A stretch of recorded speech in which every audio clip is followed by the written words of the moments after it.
I've had my Canon 1N for approximately 3 weeks now in California, and I've shot a grand total of 1 roll in that camera. Let's talk about it. If you guys haven't yet watched my unboxing of this camera, make sure you go and watch that first because I explain why I bought this camera in the first place. But like I said, I shot 1 roll of Portra 400 in this camera because I thought that was a perfect middle ground to start with. Nothing crazy like a higher ISO film stock or super low ISO film stock, and one that I knew was going to be trustworthy and like a fastball down the middle just to see how this camera would perform. And also with film cameras, you never actually know if the camera is working perfectly until you shoot a roll and get the photos back, so that was also a test for me. I'm happy to report the camera works perfectly fine and the photos look awesome. For every single photo I took, I made sure to mirror the image exactly at even exposure to make sure I got the most accurate reading of the camera and to see if the light meter was actually functioning properly on the camera itself, and it seemed like it was. I have to say this is the most confident I've ever felt shooting with a film camera in my entire career, and that's for a few reasons. Number one, like I mentioned in the unboxing, is the size of the camera. The big size of the camera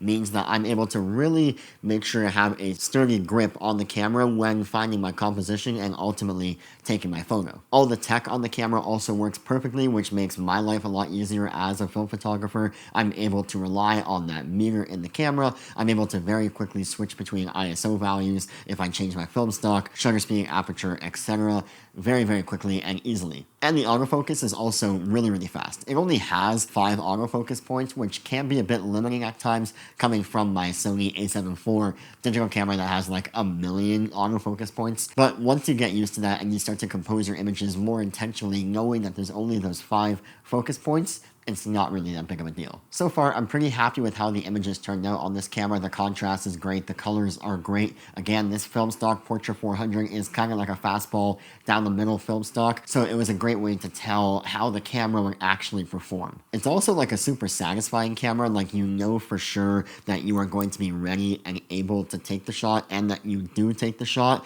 Like here's the focus noise, right? And then here's the shutter noise.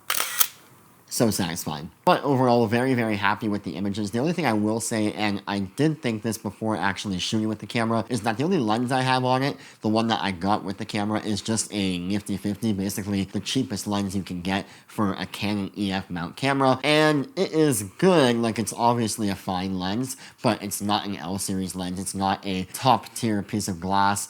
And I would love to see what a more expensive or higher end lens can do on this camera besides the nifty 50. With the nifty 50, I found that there was a bit more grain than there should have been on a 400 ISO film stock like Portra 400. I'm not sure if that's the camera or just the cheap lens on the camera that I have, but I think what I'm gonna do is rent a way better lens like an L series lens, probably a 50 prime or an 85 prime, use an equivalent film stock like 400 and try another roll to see if there's a difference in the actual grain. I don't mind grain at all, but it was grain that looked unintentional. Like it was grain that kind of looked a bit messy. It wasn't crazy overkill, but it felt like the grain I would find in an 800 ISO film when really this should have much less grain in a 400 ISO film. I'm also going to try, with this nifty 50 still on the camera, I'm going to try shooting a roll of Portra 160 or even Color Plus 200, a lower ISO film stock, to see if I notice a difference in the grain there. But I'm really stoked to see what I can do with this camera. This is like phase 1 of my journey with this camera. Like I said, new lens hopefully in the near future on this guy, better quality lens,